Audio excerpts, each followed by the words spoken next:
옆에 분들하고 한번 인사합시다. 주님을 바라봅시다. 이렇게 한번 인사합시다. 주님을 바라봅시다. 네, 오늘 말씀의 제목은 나와 하나님, I and God, 나와 하나님입니다. 가을을 가리켜서 천고마비의 계절이라고 부릅니다. 근데 가을은 하도 아름다워서 이 하나의 수식어로는 다 표현할 수가 없어요. 그래서 가을을 표현하는 여러 가지의 말들이 있습니다. 가을은 무엇일까요? 일부 예배 때는 어떤 분이 대답하는데 감기의 계절이다 이렇게 해서 제가 낭만이 확 깼습니다. 아주 가을을 지금 분위기 잡고 낭만적으로 가려고 그러는데 감기의 계절이라 그래가지고 아주 그냥 난처했어요. 예. 여러분, 가을은 남자의 계절 그렇잖아요. 또 남자가 가을에 또 바바리 코트 한번 입고 공원에 낙엽이 날리는데 이렇게 괜히 왔다리 갔다리 생기는 것도 없이, 예. 또 가을은 독서의 계절. 이야, 역시 우리 성도님들은 수준이 있습니다. 예, 가을은 책을 읽는 계절이다. 그렇죠. 가을을 수식하는 많은 단어들 또 뭐가 있을까요? 가을은 추수의 계절, 그렇죠? 결실의 계절. 그래서 추수한 것, 결실한 것 가지고 하나님께 감사를 드리는 계절이기도 합니다. 그런데 제가 말씀드리고자 하는 가을은 사색의 계절이라는 것입니다. 가을은 사색의 계절이다. 사색이라는 것은 four colors를 말하는 게 아니고 생각하는 계절이다라는 것입니다. 그렇죠. 좀 내 삶이 어떤지, 내가 여기에 왜 지금 여기에 존재하는지, 내 삶이 어디로 가는지 한번 나 자신을 깊이 생각해 볼 수 있게 해주는 계절. 그럼 뭐니 해도 가을이 아주 분위기가 제격입니다. 그렇죠?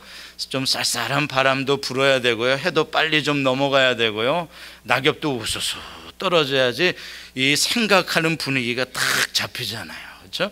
봄에는 만물이 생동하기 때문에 그런 생각 잘 못해요. 막 들뜨게 되죠. 여름은 또 덥고 너무 바쁘고 피곤하고요. 근데 역시 가을이 우리로 하여금 나는 누구인지, 나는 무엇을 위하여 존재하는지, 이런 거 한번 바바리 코트 입고 커피 한 잔 마시며 생각하는데 역시 가을이 참 좋습니다. 근데 who am I? 나는 누구인가? 나는 왜 여기 있는가? 이런 소리 하면은요, 꼭 아주 확 잠 깨게 하는 분들이 계세요. 야, 그런 개똥 철학하지 마. 아주 배고픈 줄 모르는구만. 진짜 배고파 봐. 그렇게 한가롭게 그런 생각이나 하고 앉아 있어. 이렇게 말합니다. 일리가 있습니다. 정말 먹고 살기 바쁘다 보면요, 인생이 무엇인지 이렇게 생각하는 게 사치스럽게 느껴질 때가 있어요. 그냥 하루하루 그냥 살기가 버거운 마당에 내가 여기 왜 존재하는지, 존재는 페이먼 내려고 존재하지. 네, 그러면서 있잖아요, 우리의 삶이 자꾸 이렇게 숨이 말이죠, 이렇게 점점 이렇게 답답하게 좁혀 들어오는 그런 느낌이 들어요. 가을 하늘이 얼마나 푸르고 높고 얼마나 맑고 아름다운데 가을 하나 바라볼 틈도 없고요.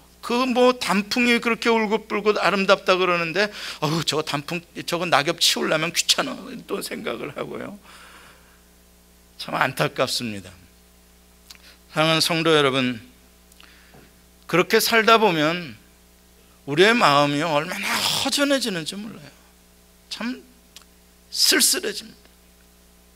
더군다나 이민살이 하면서 친구도 없고 가족 친척도 별로 없는 가운데 왜 이렇게 허전하고 외롭고 답답하고 그냥 다 뭔가 다 그냥 내팽겨치고 어디론가 그냥 조용한 데 가서 그냥 좀 며칠이나 좀 있다 오고 싶은, 그러는 동안에 아름답던 단풍은 다 검붉게 메말라서 낙엽이 되어서 다 떨어져 버리고 이제 추운 겨울이 오죠. 여러분, 인생을 살면서 대자연의 장관을 보며 하나님의 아름다우심과 하나님의 위대하심이 확 느껴지는 순간에 왜 숨이 막 막힐 것 같은 벅찬 감동, 그런 거 느껴보신 적 있으십니까? 아마 한두 번쯤 있으실 겁니다. 그랜드 캐니언 앞에서, 그렇죠? 옐로스톤 내셔널 파크에 가가지고 위대한 자연 앞에서 야, 하나님이 살아계시구나, 그런 걸 느껴본 지가 좀 오래되셨다면 스톤 마운틴에 가서 큰 바위라도 보고 야, 바위 크구나, 한번 감탄 한번 해보시기 바랍니다.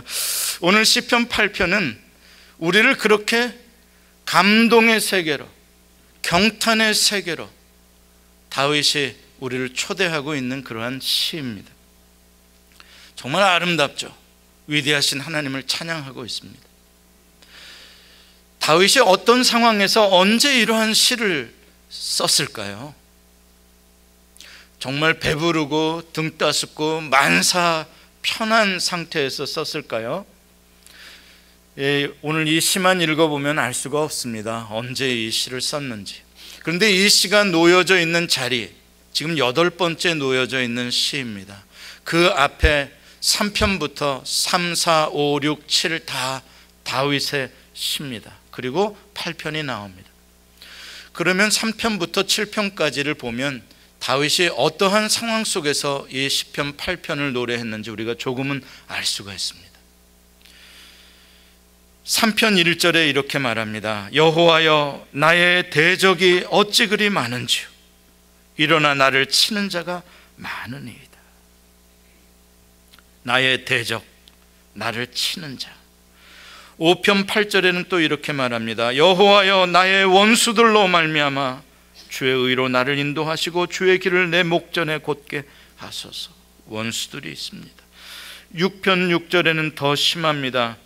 내가 탄식함으로 피곤하여 밤마다 눈물로 내 침상을 띄우며 내 요를 적시나이다. 7편 1절에는 여호와 내 하나님이여, 내가 주께 피하오니 나를 쫓아오는 모든 자들에게서 나를 구원하여 내소서. 여러분 감 잡으셨죠? 다윗은 결코 쉽고 편안한 자리에서 지금 이 시편 8편을 노래하고 있는 것이 아니라 많은 대적들, 나를 쫓아오는 원수들, 두려운 밤을 보내야 하는, 그래서 눈물로 침상을 띄워야 하는 외로움, 어두움, 절망 속에서 오늘 이 시편 8편을 노래하고 있는 것입니다. 다윗은 어느 날 너무나 힘들어서 잠을 이루지 못해 침상에서 일어나 밖에 나옵니다. 칠흑처럼 어두운 밤입니다. 문득 하늘을 우러러봅니다. 그런데 놀랍게도 하늘에는 무수한 별들이 쏟아질 듯이 하늘을 가득 덮고 있는 것을 봅니다. 거기에는 달도 있습니다. 얼마나 하늘이 높고 얼마나 하늘이 넓고 얼마나 아름다운지 입이 저절로 벌어지면서 탄성이 나옵니다. 와, 놀랍다. 와, 정말 아름답다. 정말 광대하구나. 여러분 밤하늘을 보면서 한번 그런 경험을 하신 적이 있으십니까? 제가 몇 달 전에 한번 그런 경험을 했습니다. 제 아내와 함께 플로리다 해변가에서 새벽 5시쯤 일출을 보려고 나갔습니다. 대서양에서 떠오르는 태양을 보려고. 근데 조금 일찍 나가가지고 아직 캄캄했어요. 한 1시간 정도 더 기다려야 해가 뜨는 상황이었습니다. 그런데 놀랍게도요, 하늘을 한번 쳐다보게 됐어요. 와, 저는 다윗이 지금 이 하늘의 별을 보고 놀라워하는 모습을 조금 이해할 수 있겠어요. 정말 하늘의 별이 어쩌면 그렇게 많은지, 어쩌면 형형색색 그렇게 빛나는지. 여러분, 별빛이 단지 흰 빛만이 아니더라고요. 어떤 빛은요, 어떤 별은요, 정말 무지갯빛, 그런 빛이 나오는 별들이 있더라고요. 놀라웠어요. 일출보다도 더 놀라운 그러한 광경을 보면서 제 아내가 얼마나 놀랐는지, 여보 저것 좀 봐, 저것 좀 봐, 저것 좀 봐, 연신 탄성을 외치는 거예요. 여러분, 우리는 그곳에 있는 수많은 별들만 본 것이 아니에요. 거기에 창조주 하나님을 보았어요. 창조주 하나님이 거기에 살아계시더라고요. 만물을 붙잡고 계시더라고요. 하나님이 위대하시더라고요. 그 하나님의 위대하심이 우리의 가슴을 채우더라고요.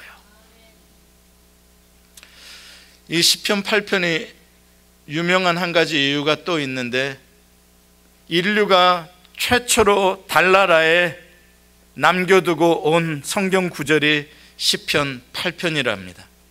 아폴로 11호가 달나라에 도착했을 때 거기에 이 시편 8편을 세계 모든 언어로 기록해가지고 달나라에 남겨두고 왔다고 합니다. 이 다음에 가서 한번 진짜인지 한번 확인해 봅시다. 아폴로 11호의 선장이었던 닐 암스트롱이 많은 인터뷰를 하게 됐습니다. 그 가운데 닐 암스트롱이 이런 이야기를 했어요. 이제 처음으로 사람을 태운 우주선이 지구를 떠나서 달에 가까워집니다. 달에 점점 가까워지면 지구는 점점 멀어졌겠죠. 그래서 달에 거의 가까워졌을 무렵에 지구를 바라보니까 이 암스트롱의 눈에 지구가 a grape, 하나의 포도알처럼 보여서 자기의 손가락으로 누르면 터질 것 같은 그러한 모습이었다고 합니다. 그 순간 이 우주의 수많은 별을 창조하신 그 하나님의 위대하심, 그 놀라운 위엄을 자기가 느꼈다, 이렇게 인터뷰를 했습니다. 아브라함은 하나님으로부터 약속을 받고 갈대아 우르를 떠났는데 세월이 많이 흘렀지만 여전히 자기에게는 아들이 없었습니다. 자기의 몸은 점점 늙어가고 있었습니다. 자기 자신을 바라보고 자기의 현실을 바라보니까 참 답답하고 우울했습니다. 그래서 아브라함이 장막에 누워 있었죠. 하나님께서 그 아브라함을 일으키셔서 장막 밖으로 이끌어내십니다. 그리고 하늘을 우러러보라고 말씀하십니다. 하늘의 뭇별을 셀 수 있나 한번 보라. 그러면서 앞으로 내 자손이 이와 같으리라. 아브라함이 그 순간, 그 하늘을 바라보는 순간 하나님의 살아계신 그 위엄, 위대하심을 믿게 되는 것입니다. 그러니까 하나님께서 그 믿음을 보시고 아브라함을 의롭다 여겨 주셨습니다. 그렇습니다. 우리가 인생을 살다 보면 정말 터널 비전을 가질 수밖에 없는 때가 있습니다. 모든 것이 사방이 다 막혀서 답답해서 숨을 쉴 수조차 없게 느껴지고 한없이 초라해지고 내가 가지고 있는 이 문제들은 언제나 끝날라는지 어두운 밤을 만날 때가 있습니다. 그때 하나님은 우리의 손을 잡아 일으키시고 우리를 끌어내서 하늘을 바라보라고 하시는 것입니다. 하늘을 바라보면 거기에 천지를 창조하신 하나님의 위대하심이 지금도 살아서 움직이고 계시는 것입니다. 그래서 오늘 다윗이 노래합니다. 주의 영광이 온 하늘을 덮었나이다. 하늘만 덮었습니까? 아니요. 1절을 보세요. 여호와 우리 주여, 주의 이름이 온 땅에 어찌 그리 아름다운지요. 온 땅은 어떤 땅입니까? 오늘 내가 살아가고 있는 땅입니다. 나는 절망이라고 생각하고 나는 근심과 고난과 역경 속에서 허덕이고 있는데, 여러분, 살아계신 하나님, 천지를 창조하신 분은 여전히 이 땅의 주인이시오 왕이시오 나를 다스리고 계시는 분이신 것입니다.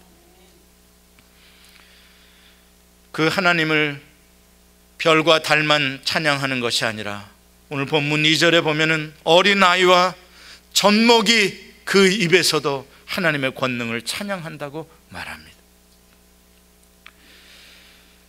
그런데 더 놀라운 것은 3절에 보면 하나님께서 그 광대한 우주를 펼치시고 거기에 달과 별을 베풀어 두셨는데, 여기서 베풀다라는 한국말을 영어로는 세팅했다라고 합니다.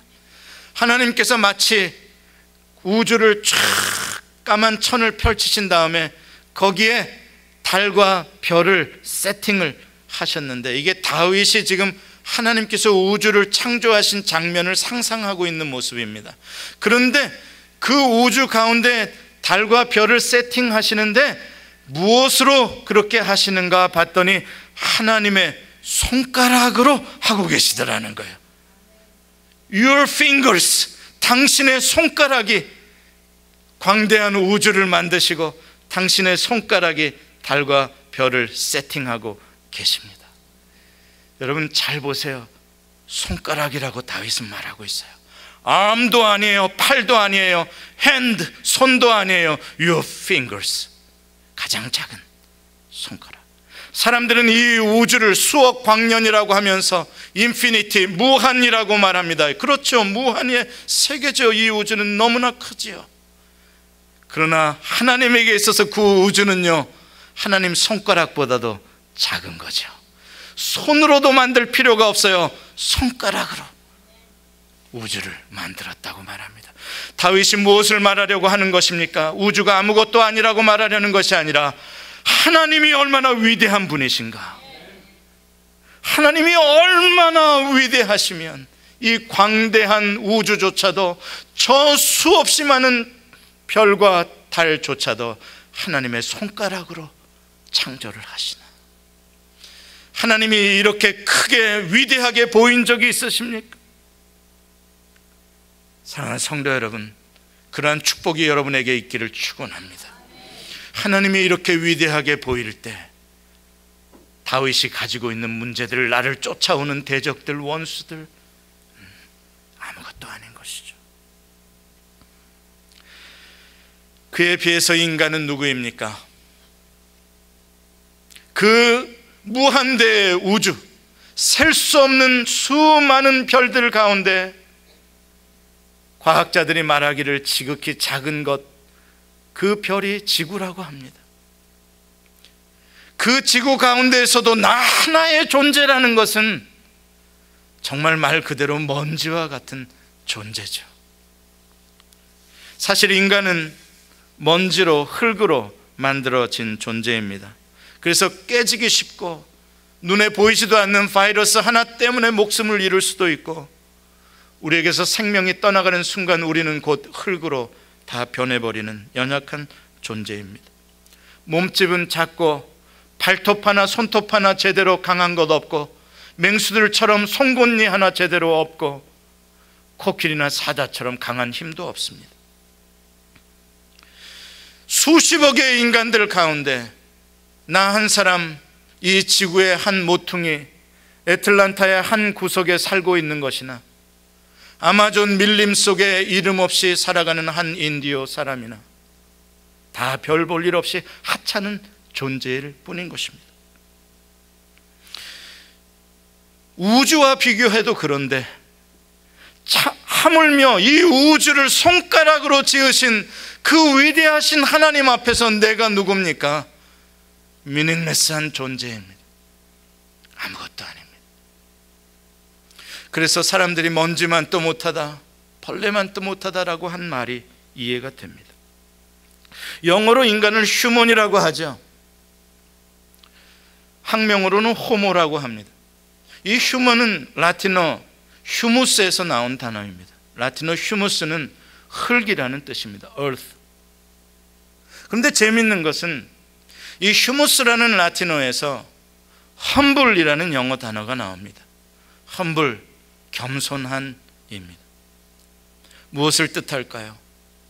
예, 이 거대한 우주 안에서 나라는 존재란 먼지처럼 적은 흙일 뿐이고, 그러기 때문에 어떻게 살아야 한다고요? humble, be humble, 겸손하게 살아야 하는 존재가 인간이라는 것을 말해주는 것입니다. 그런데 여기서 참으로 놀라운 사실을 다윗이 발견합니다. 이것은 정말 놀라운 하나님께서 주시는 특별한 계시입니다. 그 위대하신 하나님, 그 크신 하나님께서 이렇게 초라한, 이렇게 무의미한, 무가치한 먼지 같은 나를 생각해 주시더라, 이 말입니다.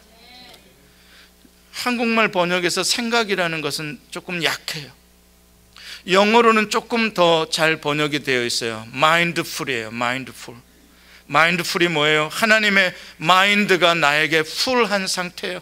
하나님의 마음속에 내가 가득 존재하고 있다는 거예요. 이것은 히브리 말 자카르를 옮긴 것이에요. 히브리 말로 생각하다를 자카르라고 하는 거예요.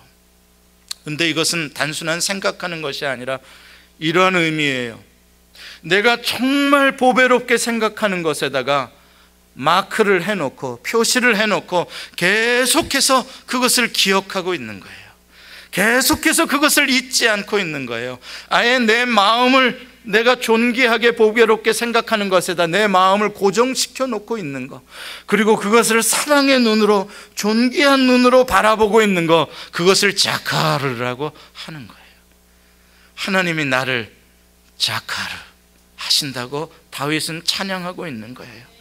내가 무엇이 간데, 내가 누구이 간데, 나는 먼지 같은 존재인데 그냥 이 수십억의 억겁의 세월 속에서 그냥 잠시 안개처럼 존재한지도 흔적도 없이 지나가는 존재인데, 그 위대하신 하나님이 왜 나를 그렇게 자카르 해주시는지, 왜 나에게 그렇게 마음을 고정해 놓으시고 나를 존귀하게 사랑하게 바라보시는지.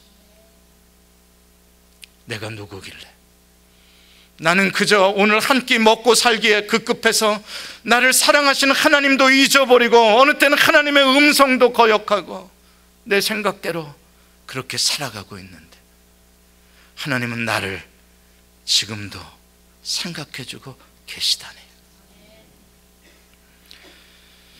여러분, 이게 끝이 아닙니다. 다윗은 한 번 더 놀랍니다. 나를 생각해 주시는 정도가 아니라 하나님께서는 나를 존귀하게 여겨주셔서 나에게 영화와 존귀로 크라운, 왕관을 씌워주셨다라고 노래하고 있습니다.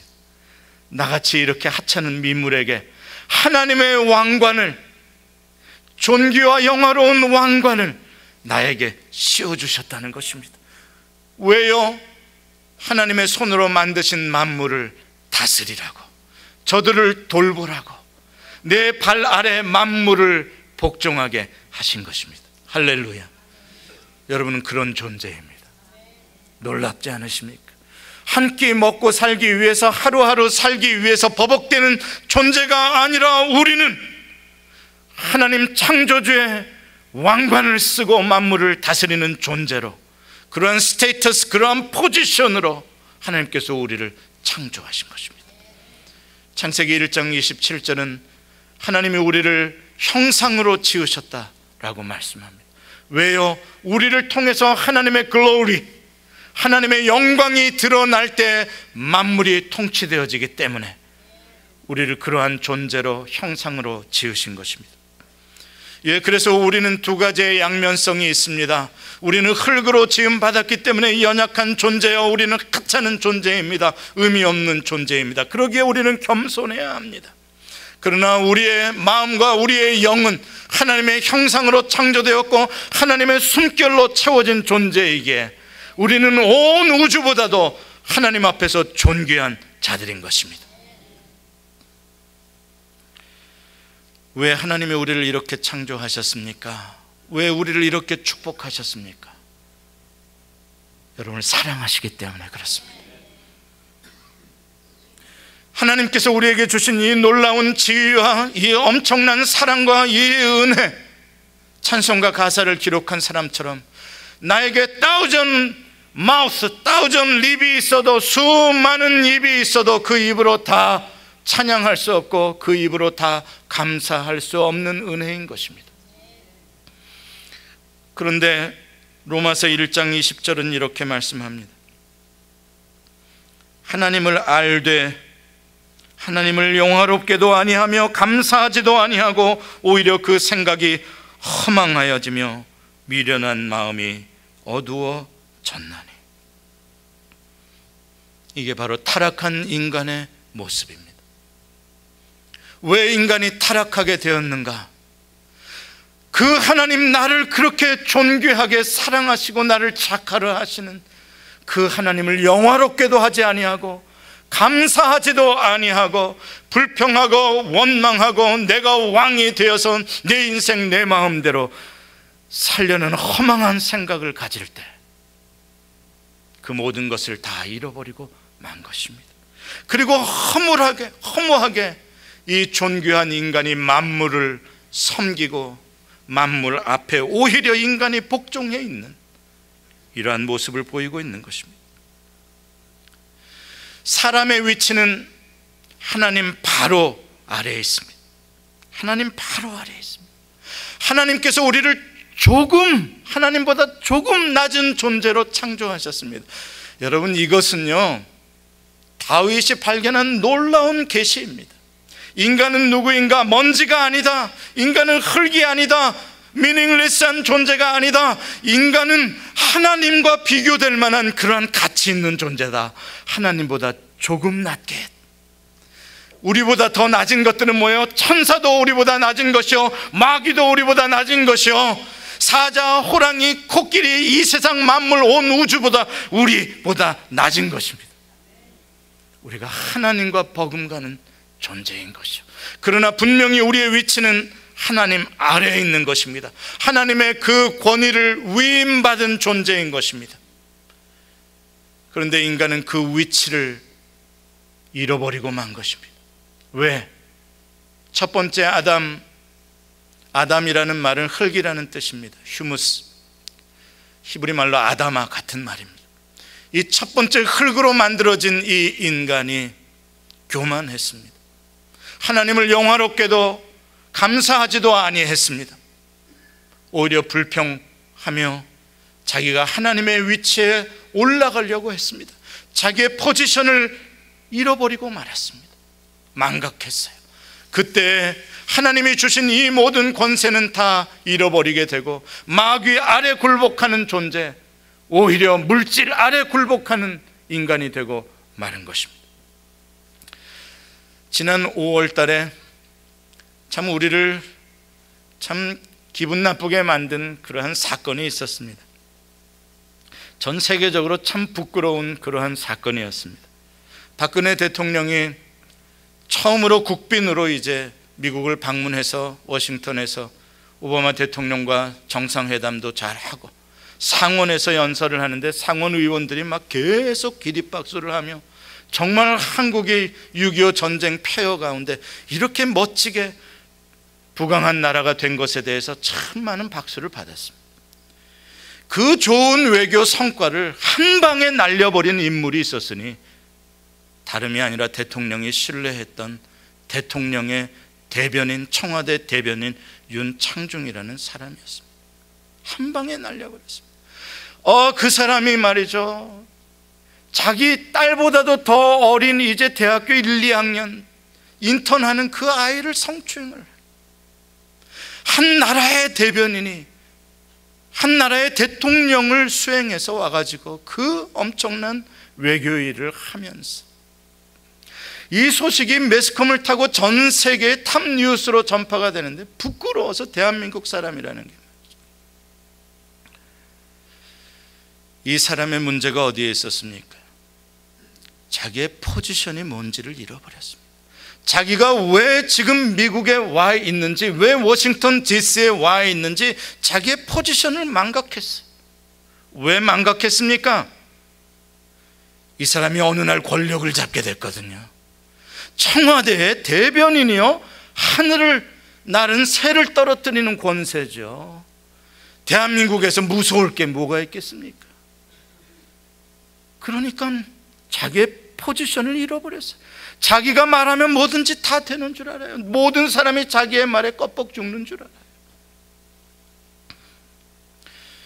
자기가 어떠한 위치에 있어야 하는지 자기 파악을, 위치 파악을 못하니까 있어서는 안 될 자리, 해서는 안 될 짓을 하고 자기도 망하고 국가에도 큰 수치와 대통령에게도 큰 수치를 안겨주고 말았던 것입니다.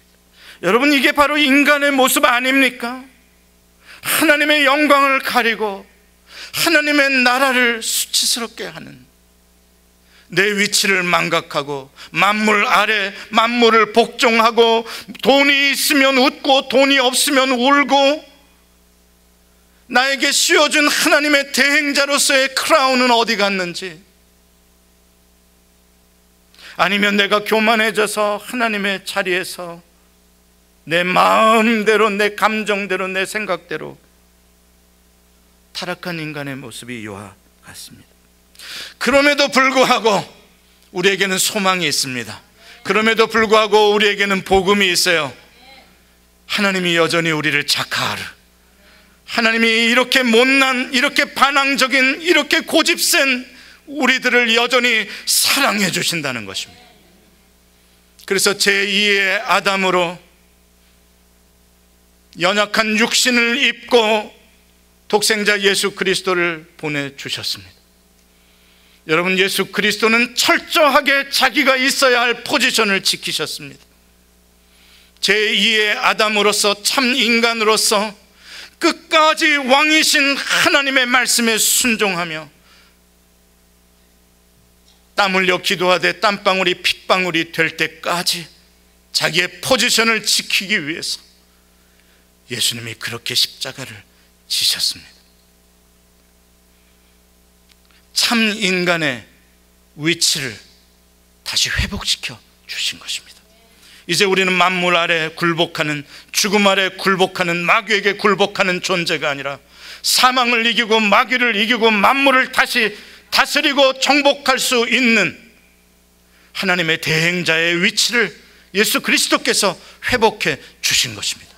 그러므로 이제 누구든지 그리스도와 하나가 되며 연합된 자는 그 지위를, 그 하나님의 아들됨의 자리를 차지할 수가 있는 것입니다.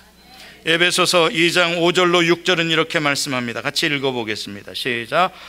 허물로 죽은 우리를 그리스도와 함께 살리셨고 또 함께 일으키사 그리스도 예수 안에서 함께 하늘에 앉히시니. 할렐루야. 여러분들의 포지션이 하나님보다 조금 못한 하늘에 앉혀진 존재, 온 땅을, 온 우주를 내 발 아래 둔 그러한 존재로 우리를 높여주신 것입니다. 할렐루야. 여러분의 위치가 거기에 있다는 여러분의 위치를 확인해 두시기 바랍니다. 10절은 이어서 이렇게 말씀합니다. 우리는 그가 만드신 바라 그리스도 예수 안에서 선한 일을 위하여 지음을 받은 자니 이 일은 하나님이 전에 예비하사 우리로 그 가운데서 행하게 하려 하심이니라. 주님이 나를 또 재창조하셨다는 것입니다. 전에 지으셨던 목적을 회복하기 위해서. 전에 지으셨던 목적이 무엇입니까? 나에게 영화와 존귀로 왕관을 씌워주시고 만물을 하나님의 대행자가 되어 다스리게 하시는 그 지위로 나를 다시 만들어 주셨다는 것입니다. 말씀을 맺습니다. 사랑하는 성도 여러분, 가을은 생각하는 계절입니다. 일상의 문제에 막히고 다쳐서 답답해 하지 말고 여러분 한번 영의 눈을 열어서 하늘을 바라보시기 바랍니다. 온 우주에 충만하신 하나님의 영광, 하나님의 위엄을 한번 보시기 바랍니다. 하나님은 살아계십니다. 그 위대하신 창조주께서는 실수함이 없이 오늘도 만물을 붙들고 계시고 실수함이 없이 다스리고 계십니다. 그 만물 가운데 여러분은 하나님이 보시기에 가장 존귀한 존재입니다. 여러분을 하나님은 보배로 삼으시고 여러분에게 하나님은 표시를 해두시고 하나님이 온 우주를 다스리시느라고 아무리 바쁘셔도 여러분을 잊지 아니하십니다. 여러분이 그것을 느끼시든 못 느끼시든 이것은 사실입니다. 여러분, 그 크신 하나님이 오늘도 여러분의 나의 하나님 되신 것을 믿으시기를 바랍니다. 그리고 여러분이 있어야 할 자리가 어디인지를 한번 보십시오. 지금 나는 내가 있어야 할 나의 위치에서 살아가고 있는지, 나는 오히려 물질 아래 굴복해가며 환경 아래 굴복해가며 허덕이며 살아가고 있지는 않는지 다시 한번 예수 그리스도를 붙드시고 여러분의 위치를 잡으시기를 바랍니다.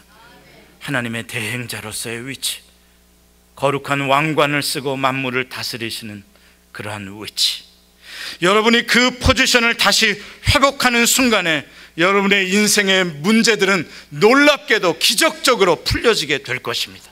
왜냐하면 여러분들을 오늘도 붙들고 계시는 참왕이신 하나님께서 도와주시기 때문입니다. 기도하십시다. 주님을 바라봅니다. 나를 바라보면 너무나 한심하고 주변을 바라보면 너무나 소망이 없고 숨이 막힐 것처럼 답답합니다. 포기하고 싶습니다. 그냥 떠나버리고 싶습니다. 그러나 주님이 나를 밖으로 인도하시고 하늘을 우러러 보라고 말씀하시기에 오늘도 내가 영의 눈을 열어 하늘의 영광으로 가득 찬 그 하나님의 위엄을 바라봅니다.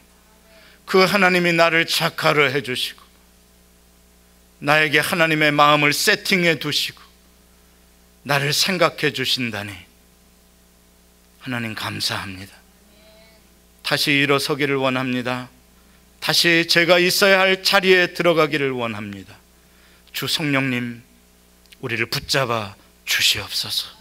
사랑하는 성도들을 답답하고 외롭고 쓸쓸하고 어두운 자리에서 건져내어 찬란한 주의 영광이 있는 자리로 옮겨 주시옵소서. 예수님의 이름으로 기도합니다. 아멘.